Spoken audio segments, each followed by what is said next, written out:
Hello, good evening. Welcome to On the Case with Kamau Kujichagulia. And I am Kamau Kujichagulia. And what we do each week is we get together with someone in the community who has some important knowledge to impart to the rest of us. Tonight we're going to be talking with Brother Carl McCall. And we're also going to be your comments.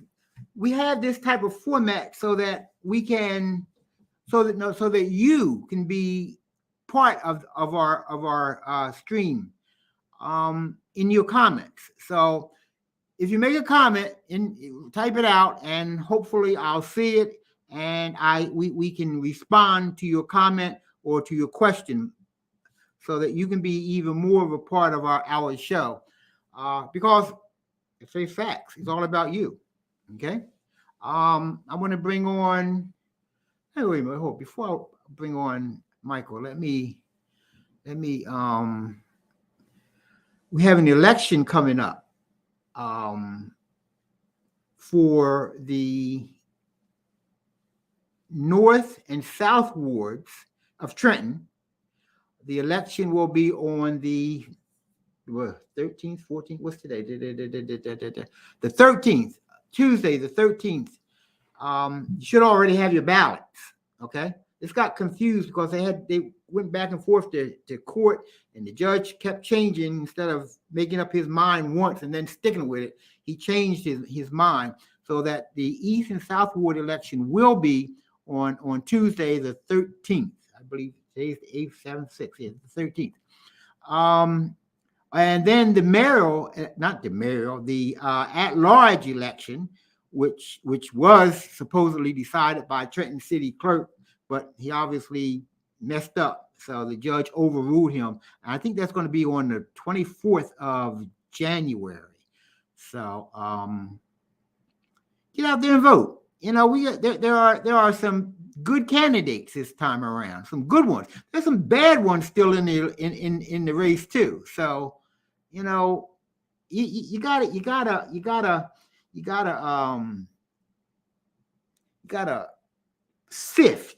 gotta sift through the ugly to get to the good.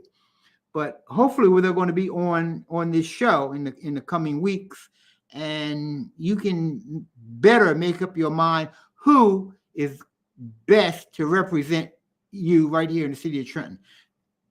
That's all I'm going to say. Let me bring on my number one son, Michael Harmon. Hello, Michael. What's up, Pop? How you doing? I'm doing well. And you? Very good, very good. I hear we have Brother Carl McCall coming on tonight. Yes, Brother Carl McCall, talking about daughter Ahsaki McCall. Okay.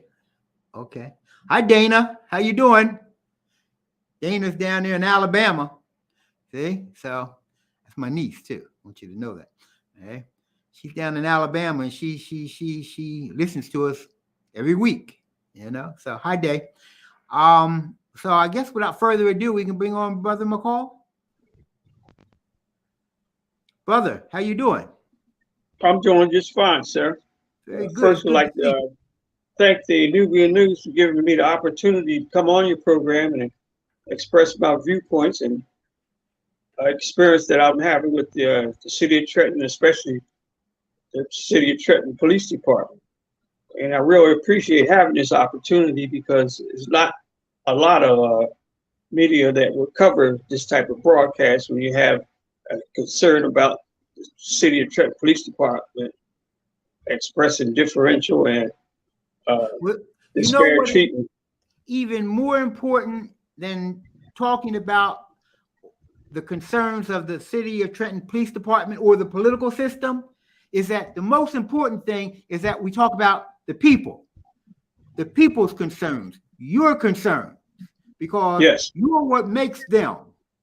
Okay.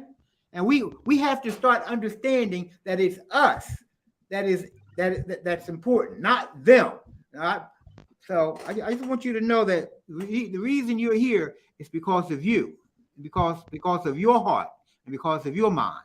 Okay. Thank you.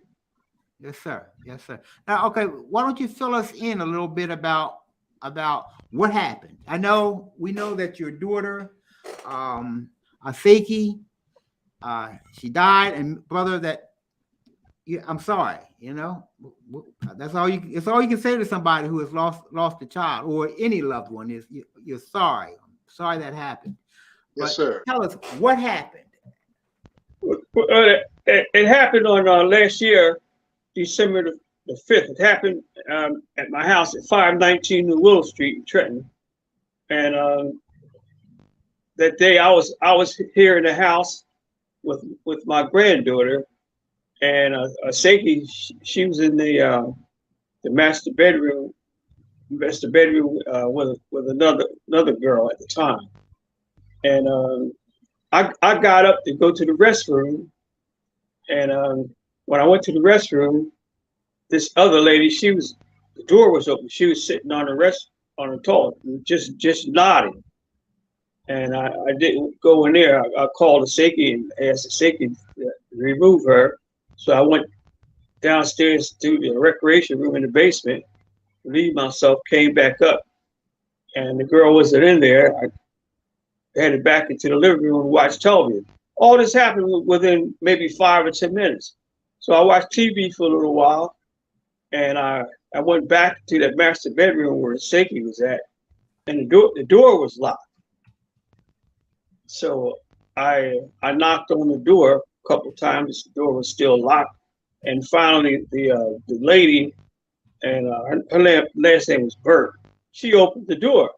So when I went into the master bedroom, I noticed Ahsaki sitting on a bed with her back up against the wall. She was completely still, not moving, doing nothing. So I touched her and moved her around. She was just out of it. And I never seen nothing like that in my life. That it amazed me. I didn't know what was happening. So I called the emergency people to come, and they came pretty fast. And they got there, and they did their CPR and that type of examinations on her. And she was just out of it.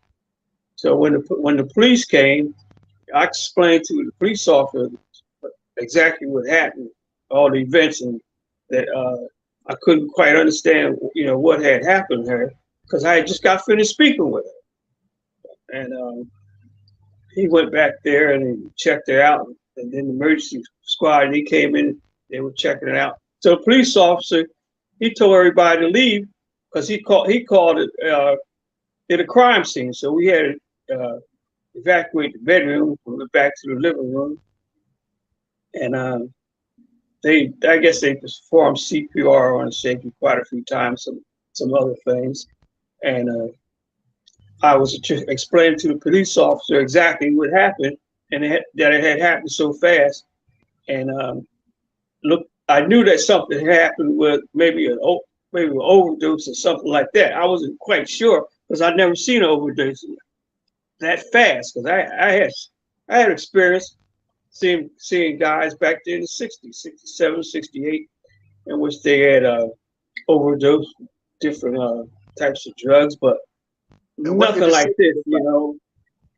This was completely different.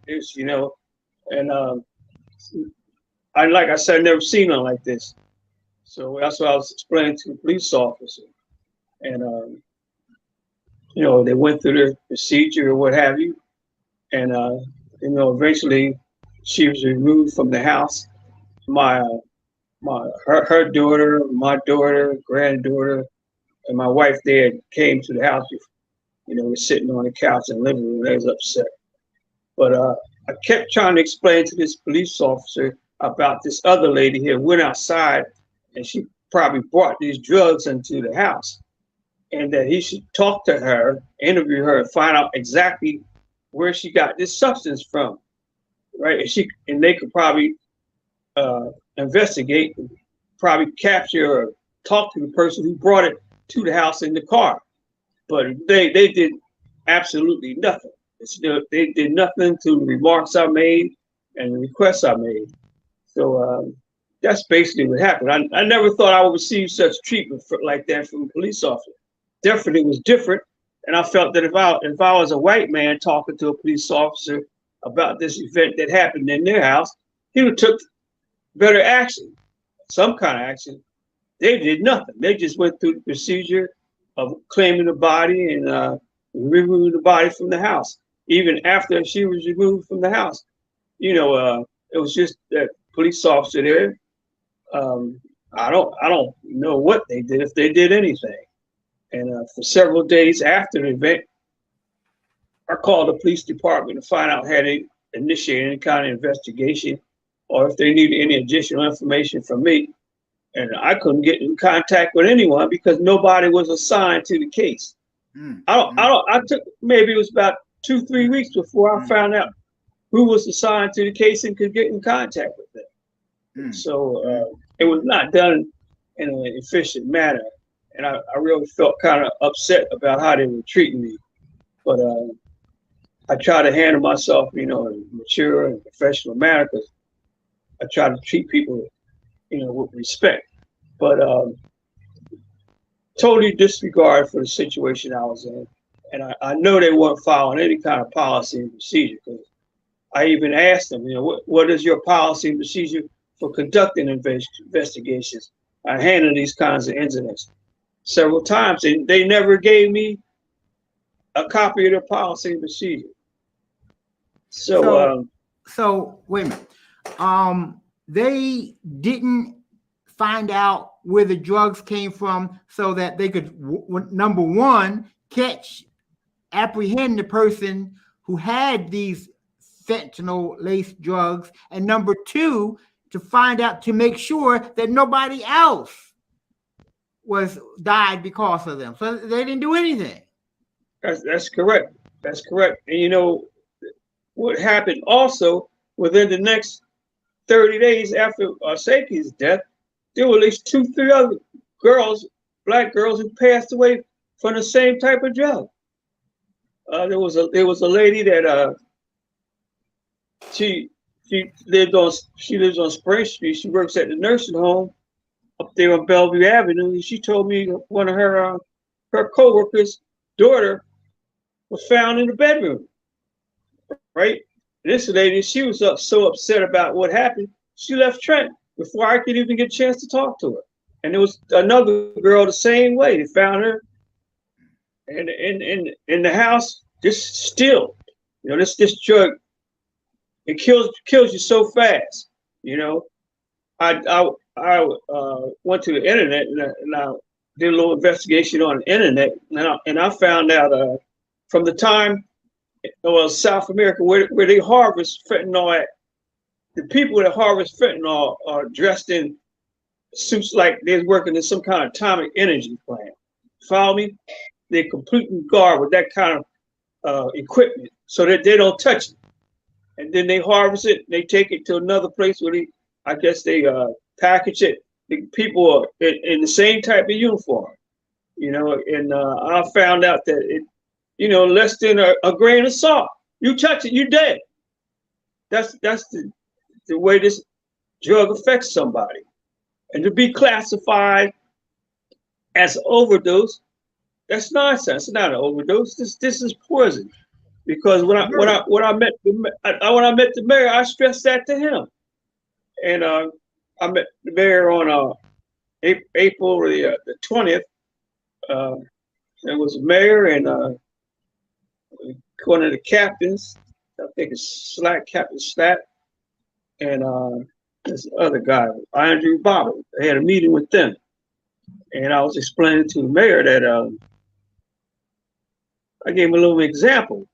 I said, if you went to Tony's Pizza and Tony put poisonous mushrooms on the pizza, and you went home and ate the whole pizza, what did you die from? Indigestion or poison? He said, from poison. I said, well, this is the same thing. No difference. If you put poison in marijuana, people are dying now from marijuana being laced with this substance now, right? There was a lady I listened to on the news, her name was Michelle, one of those broadcasts in the morning, she was saying, this was this week, she was saying that two of her friends' children died from fentanyl and marijuana. You follow me? So this is all over, this situation with fentanyl killing people. And a problem that, well, not a problem, but naturally, being a Black African-American man, I know that it's a disparity in the treatment as far as keeping statistics. The statistics are always wrong in our community. We always have more of an impact in our community, right? And something should be addressed because it's affecting, you know, everybody.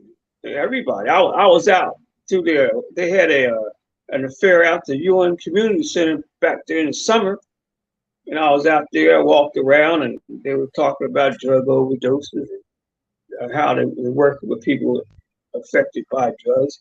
And then after the gathering, they had like a little round. That wasn't a round. It was like a candlelight video.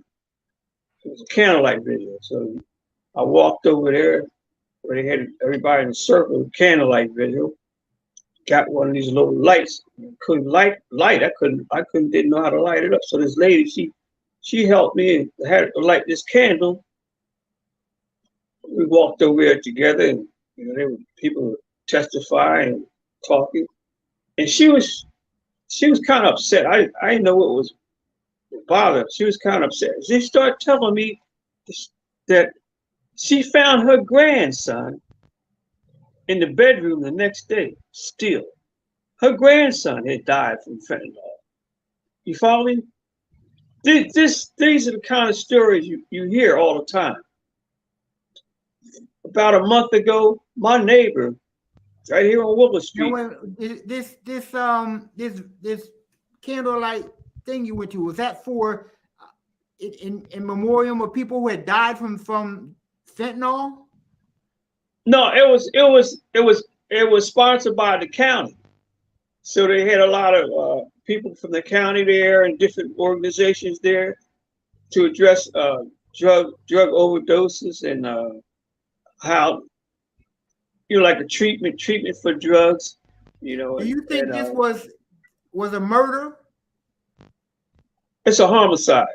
A homicide. Fentanyl should be classified as a homicide, not an overdose. Right. And just this week again, Philadelphia were reporting about the increase of drug overdoses. There's so many drug overdoses this year in Philadelphia. You know, it's unbelievable, right? But they got to really reclassify people that die from fentanyl as a homicide. Those people are being poisoned. That's what I really think they should do.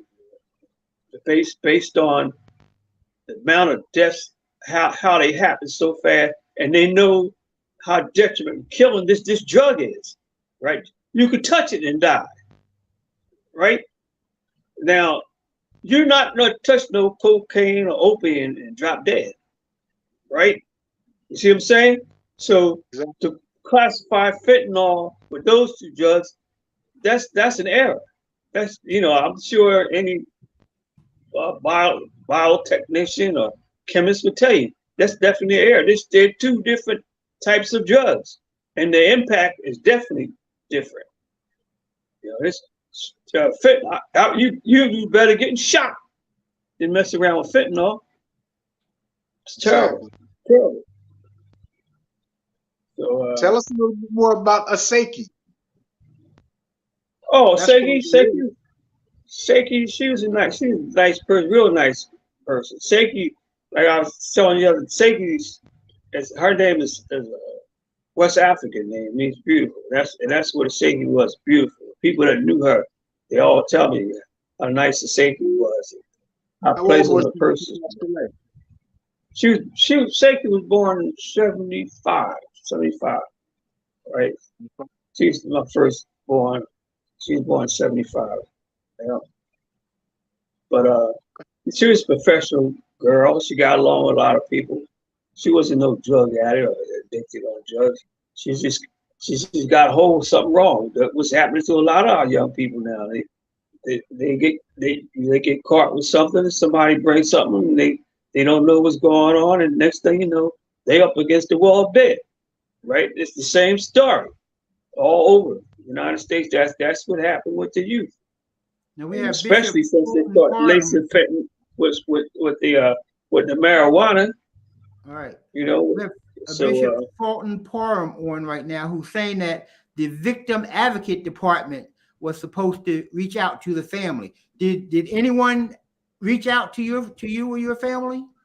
No one has ever reached out to me and my family. You know, and that's one of my concerns too, because I had to, you know, express to my daughter, granddaughter, and my wife, you know, about reaching out and talking to someone about what happened. You know, but no, none of the organizations, I guess, in Mercer County that do that sort of thing, they never reached out to any of us. No.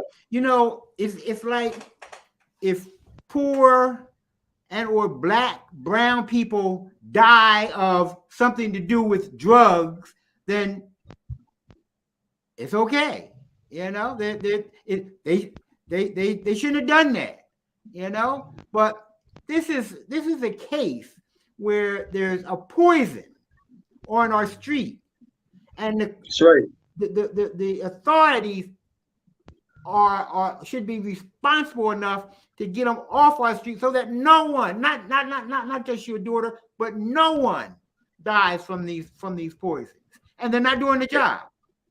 So that's right. And see, just a couple weeks ago, there was a announcement. I got it right here in New York, right here. Trenton woman arrested in the biggest New York fentanyl bust in history. A Trenton woman, right? A lady from Trenton in New York gets busted for the biggest amount of fentanyl in history. Where was she coming back to? Back to Trenton with fentanyl. Right. You follow me? You know? When was that? Just recently?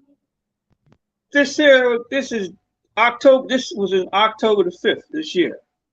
It happened. Okay. Had they looked into it last December the 5th, December the 6th, they may have found her then and stopped all the other people who died from dying. That's right. But back to your issue. See, what I've been observing is it's like a class issue when it comes to drugs, right? Now, opioids, when they found out opioids was causing people to be addicted, right? And the doctor was prescribing to their patients opioids, and all these people got addicted. What did they do? They shot straight at all the drug pharmaceutical companies, right? Put them all, find millions and millions and millions of dollars, right? Told the doctors to stop. You follow me?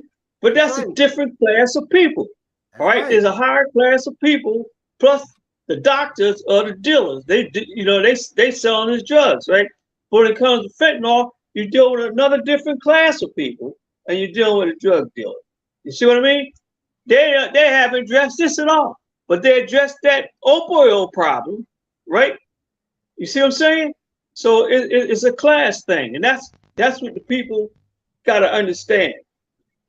And that's as I go day by day by day, seeing people walk up to me or talking to people that have lost sons, daughters, nieces, cousins from this fentanyl poison.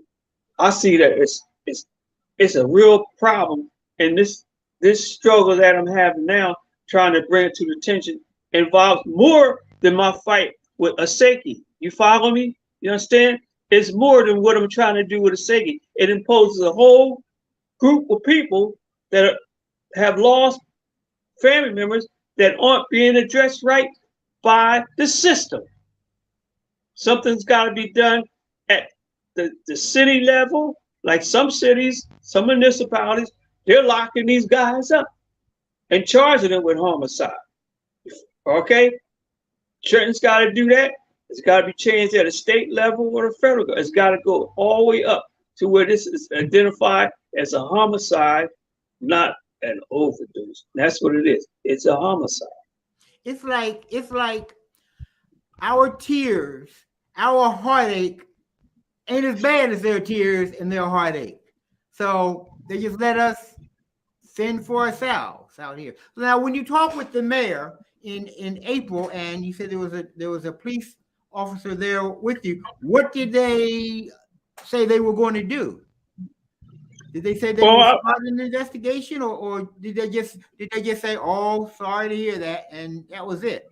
Have you heard back? It was Mayor and Captain Slack, but that was in April, and he said that he was gonna help me get some of the information that I wanted from the police department, find out what the status of the investigation was going to be. Who were the lead detectives? And then he said we will meet later for a follow-up meeting. Well, I think Captain James Slack, he must be one of the head detectives. But like I said, the time I got in contact with one detective, this Leolatio, right? I haven't heard from the guy. Nothing. I haven't heard nothing from Leolatio. The only thing I think I might have heard later on was that case is closed or something. You follow me? But I never heard, he never came to my house. The police report, this Arizona police report, right? The police report says, they call it police report says, the police report, an investigative report. They say it was an unattended death. An unattended death basically means a death when nobody's around, maybe then or a couple of days. Well, that's not right. I was there, my granddaughter was there, and this death wasn't unattended. You follow me? And what happened to the other girl that was there, that was sitting on the toilet? She woke up and went in the bedroom with Ahsaki. And then when the police officers were coming here, I told them to speak with that girl because she went out there and got these drugs. They just let her run back and forth in that bedroom. I don't know what she took out in the bedroom. I never got Ahsaki's cell phone, right? From the police officer, they never gave me that. I'm sure there must be something on her cell phone and that girl's cell phone. But I don't think they did any kind of official interrogation of that girl. Not at all. Because if they did it right then, they would have found out where she got the drugs from. You follow me? It was no secret. Now, Mr. McCall, you said that you went in the bathroom, the lady went back into the room with Ahsaki, you went in and watched TV, and it was 5 minutes to 10 minutes from the last time you saw Ahsaki to the time she passed away? No more than 10 minutes, between 5 and 10 minutes, that's right. Because you got to remember, when I went downstairs to relieve myself and came back, I had told Ahsaki when I sent her to get the girl out of the house, right? So when I came back upstairs and looked in the bathroom, she was out of the bathroom, but she was in the other room. So I came back and sat down just for a little while because I knew she was back there, right? And I went back there to tell Ahsaki to have that girl out of the house. That's when the door was locked and the girl answered the door and Ahsaki was laying up against the wall. And she was completely unresponsive? Totally. When you looked like at her, I never seen nothing like that in my life. I never seen nothing like that in my life. No way. But like I said, it's the power of that fentanyl. You go right away like that. That's it. There's sorry you had to go through that, sir. Yeah, it's a heck of an experience. I regret it all the time. It's in my heart all the time. I have these uncomfortable feelings. But brother, really let me ask you this. What is it you would like to say to the mayor and the police department? What I like to say to them? Yes. What I would like to say to them is in the Bible, my friend. I'll tell you, a man's word is his bond. Okay? Isaiah 55:11. So shall my word be that goes forth from my mouth. it shall not return to me void, but it shall accomplish what I please, and it shall prosper in the things for which I sent it. That's Isaiah 55. Then you got Matthew 5:33 to 37. That's what it says here.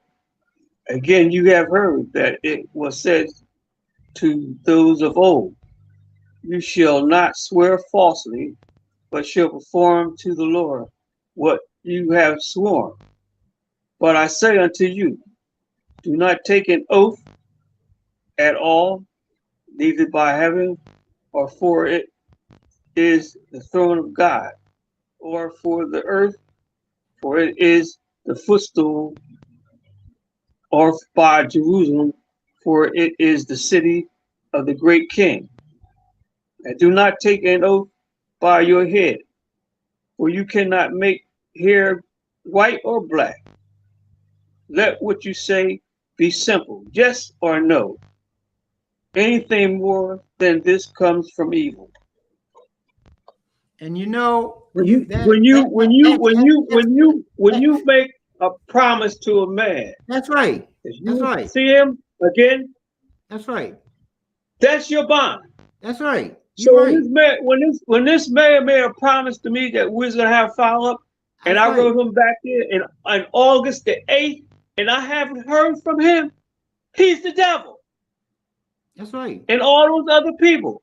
When you let people kill innocent people like this, children, and you don't do nothing, you are the devil.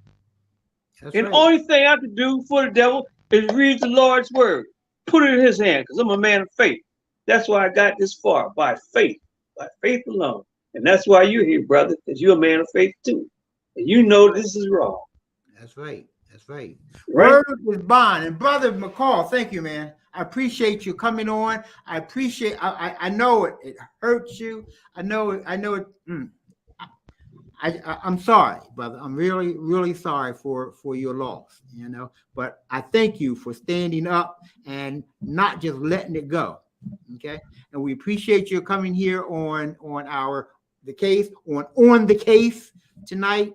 Right. And Godspeed with you. All right. Thank you, Mr. McCall. Thank you. I really appreciate it. And I'm sure that as a result of this broadcast, some things are going to happen in this time. I hope so. Right? I hope so. I hope the mayor and Andrew Bobbitt and the other police officer who was there with that meeting understand that they gave you their word and they need to stand by. That's right. They ain't nothing but the devil. That's right. That's right. You can't call them nothing else but the devil, brother. Thank you very much. Thank you. And put it in the Lord's hand. Okay. That's Very it. good. Yes, sir. Very good. Okay. Good night, sir. All right, Mr. McCall, have a good night. Wow. Whew. Wow. And losing a child, losing anybody, but a child, your own child. Oh my God. My heart reaches out to all of y'all who have lost a child. My God. And Michael, like you're my child, man. Shit. It's like they don't think of us as feeling, loving human beings. They don't think of us as human beings, so it seems that they think that if we lose a child, it's okay. It's okay. We don't feel like they feel, but we got to have a more responsive. Bishop Fulton Parham is saying that we got to have the police have supposed to do a better job. They're supposed to investigate. Dana is saying that we have that this is prevalent throughout her profession, and it's got to get better. It's got not just in the legal sense, but in all senses. It's got to get better, whereas Black people are looked upon as people. Because nothing was done. Absolutely nothing was done. And think about that. Think about that. Your baby dead. And the people that you depend on to protect you, to serve you, do nothing. Nothing. Oh, well, I'm sorry for the brother. I'm sorry for everybody who's in this position. You know, like even the senseless murderers that we have, the families of the victim, and also the families of the perpetrators. Everybody is hurt in these instances. Everybody. And we've got to do something about this. We have to. Okay. Anyway, who we got next week? Mr. Hello. Tracy Syfax, I believe. Okay. That should be interesting. Because that man, he went from where he go from the streets to the boardroom? Is that the name of his book? Streets to the boardroom. I don't know if that's the name. It doesn't ring. It doesn't have the ring that it should have. But anyway, that's what the brother did. You know, he went from being out there on them streets, you know, doing his thing, you know, going through the system, and then coming out on the other side and becoming a CEO, a financial wizard, you know. So that should be very interesting talking to Brother Tracy next week. Okay. Yes, sir. I want to all of you to our commenters, Shay Vasquez, thank you so much. I miss my sister every day, she says. I'm sorry for your loss there, Shay. I think Shay, but next week, like we said, we got Stacy Sypek and Tracy. Did I say Tracy? I said Stacy, huh? That's all right. Yes. Okay, well, we got the brother coming on. And look, if you want to be a part of the show, if you want to be on the show, get in touch with us, because everybody has a story. Bishop, if you want to be on the show, let us know. We'll get you on the show. You from, where you say you were from? Little Creek, South Carolina or somewhere? I saw that. Goose Creek, South Carolina. Hot damn. That's what I like. I went to Smokehouse 1911 last night looking for Mr. Hallett. Oh, really? Come on. Yeah, he wasn't there, though. He wasn't there. I missed him. Who's Hallett? Reggie. Okay, we got Reggie. We get Steve. You know, Cooley. Oh man, he used to do our music for us. Eric Hallett. Okay. You know? We want him too. Sure, we want everybody in Trenton. Oh, aren't we supposed to have Baye Kennett coming on? Yes. That's what I was trying to think of earlier today. Yeah, you get in touch with my brother, because I know Baye. Yes. I want to talk. I also want to talk about what's his name? What's his name? Superman or cool dude or the coach? Dion. Time. I want to talk about him skipping from the black community. But we all do that. So I ain't on them, but I'm just saying, you know, because that's what we all do. We all skip town, you know, because white man dangle that money, you know. We go on, you know. Anyway, thank you for being with us. We'll see you next Thursday. What's today? Today is the 8th. So next Thursday is the 15th. We'll see you next Thursday on the 15th. That'll be after the elections for the East Ward and the South Ward. So make sure North Ward and South Ward. So make sure you get out there and vote. You know, Algernon is running. Okay. Now I'm not saying that now, but Algernon is running in the North Ward. You know what I mean? I ain't saying I'm for him, but he's running. Algernon Ward, Algie, lives on Princeton Avenue, on the boulevard. Hot damn. Good night, Michael Harmon. Good night, everybody. Good night, Pop. Love y'all. Be cool. Love you too.